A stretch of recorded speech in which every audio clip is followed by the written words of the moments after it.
Leading up to my diagnosis, I kept getting pains in my lower abdomen and at the top of my groin and into my left testicle. And living in a bedsit, I just thought maybe I'd moved a piece of furniture around, and getting older, maybe I can't do things as much as I could. That went on for probably 5, even 6 months, and I just completely dismissed it because I don't really like doctors. I then went on holiday and just found myself shuffling around like a 90-year-old. The day after I came home, I went to see my GP. My GP examined me, which was highly, highly embarrassing. He then referred me within 2 weeks to Queen's Hospital in Romford. So I went along. They did a CT scan. And after the CT scan, they gave me an ultrasound, which was all very, I must admit, it was all very confusing and quite embarrassing, because you have very young lady nurses examining you, and like at the time I was 56, and I'm thinking, this isn't quite right. So I got another letter from the hospital inviting me for another scan, and so I went for another scan, and I went there on my own, and I see a consultant, and he said, no, you've got some sort of growth there. We'll have to investigate it, but we think you've got the testicular cancer. Subsequently, three weeks later, he telephoned me. He said, we're going to give you an operation in the day unit at Queen's. So I went along. They kept obviously living on my own in a 2nd-story bedsit. They kept me in overnight, so I had my left testicle taken away. And I stayed overnight in the hospital, and it was all to him it was all very straightforward. To me, I was very worried, having smoked for best part of 45, 50 years. I'm thinking, has this cancer got into the rest of my body? So they sent me away, and then two weeks later, I had a telephone call to say, we're now transferring you to St Bartholomew's, and they will take care of your aftercare. But during this time, the surgery site kept bleeding a lot. And I went to the Queen's Hospital, which is my local hospital, and I went to the casualty, and nobody would help me. I said, you must go to your GP and they will change your dressing. And during that time, I went back to work, and it was a particularly warm day. So I went out the front of the office to have a smoke, because I was getting a little bit fidgety with the scars still in. And my wound, one of the drivers came in and said, Kevin, your shirt, it's all covered in blood. So I said, well, you best get me to the hospital. And I had to wait 10 hours at Queen's Hospital for one of the nurses to finally, I said, I've just had testicular cancer surgery, please help me. And none of them would help me. After, say, 9, 10 hours, a little young Filipino nurse came and said, Mr. Kevin, I've come to help you. By which time I'm not ashamed to say I was in tears at that stage, because I needed help and they wouldn't help me. I went back up to Bart's on my very first session. I see Dr. Shamash, and Chev literally ripped the dressing off, said, "Kevin, you've got to get some air to this, otherwise it will never heal." And after that, I was always, whatever Chev says is fine with me, because they all know best. Looking at it now, having the testicular cancer, yeah, to an older man, it is very embarrassing and quite frightening experience. But coming out of the treatment, even now, I go back every three to 4 months to have my blood taken. You know, but I cannot praise them high enough. And during my time of going up for my regular appointments, Chev says that there's these organisations who will give you support.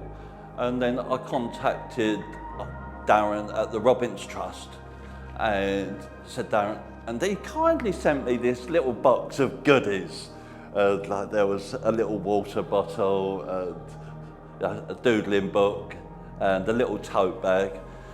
And without the help and support of the Robbins Trust, I don't know really what I would have done, because they have been so supportive to me. Like Darren would drop me a WhatsApp message to see how I'm getting on, and then I thought, no, this whole experience has changed me for the better. Now I want to help, and I can understand what people are going through. Even when I go up for my 3-month, 4-month blood checks, there's a place, I call it the little cancer haven, St Bartholomew's. It's called Maggie's.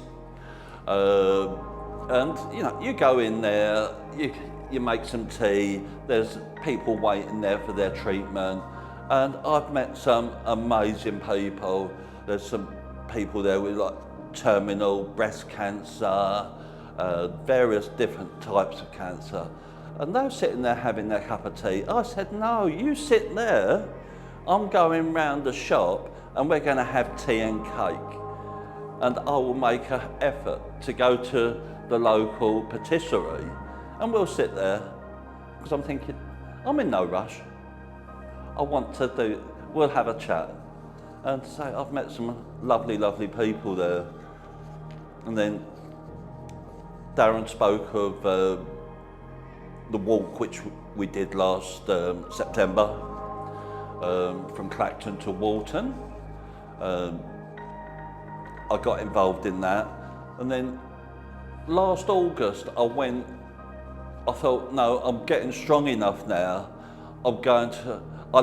To a single person, a cruise holiday is the most wonderful thing, because they sit you on little tables with 5, 6 other people who are travelling solo.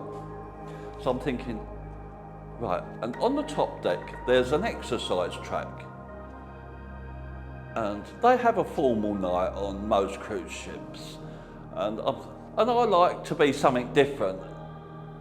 So I hire a full Scottish outfit, like the kilt, the jacket, everything. And so I'm thinking, right, I'm going to email Ambassador Cruises and say to them, would you mind, on a port day when there's not so many customers on your ship, may I use the top deck and just walk around there for 5 laps, which is the equivalent of 5 miles. And they said, no, we're fully supportive. And the cruise director, he got himself involved and he did the full walk with me, a guy called George.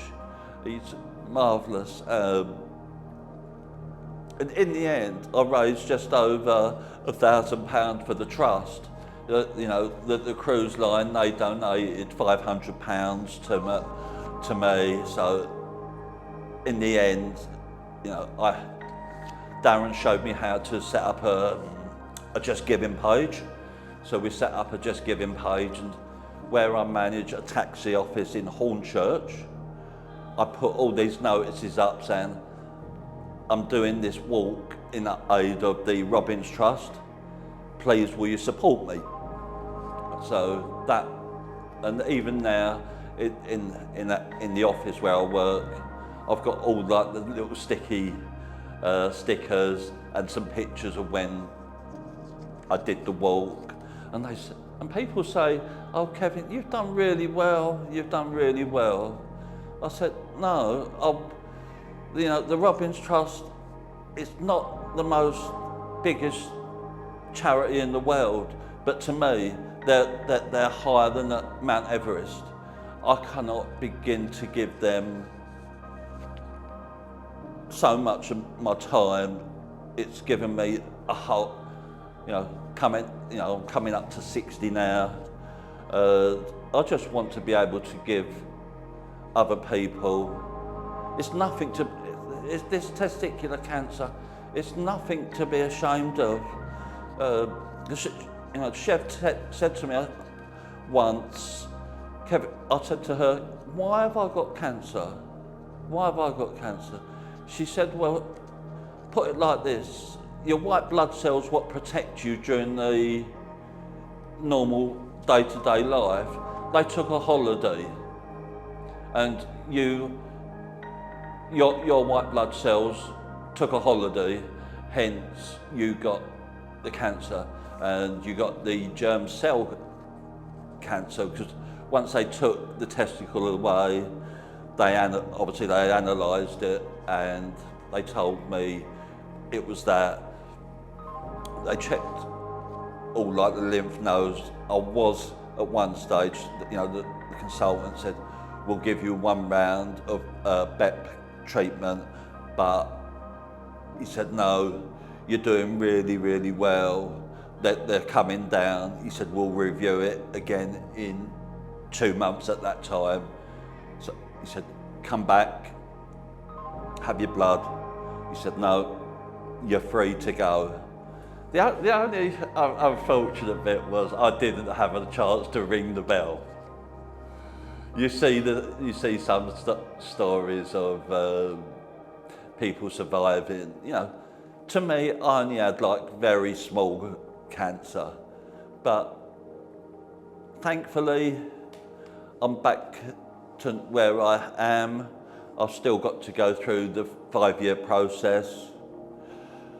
I did get worried about 6 weeks ago because I kept getting pain exactly where I had the cancer surgery, and it's turned out that I've got a big hernia, but it was right on the scar line of that.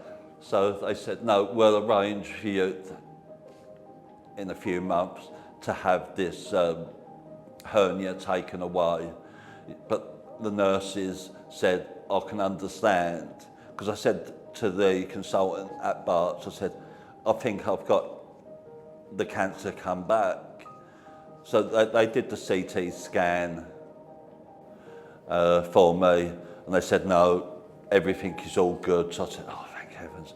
They said, then they sent me to the Whitechapel Hospital to have another scan, and they decided it's definitely not cancer. So I'm thinking, oh, heavens, I have been lucky. And now, going forward, I just want to do as much as I can to help others. Time is nothing. Other people wasn't as lucky as me. So I consider myself very blessed.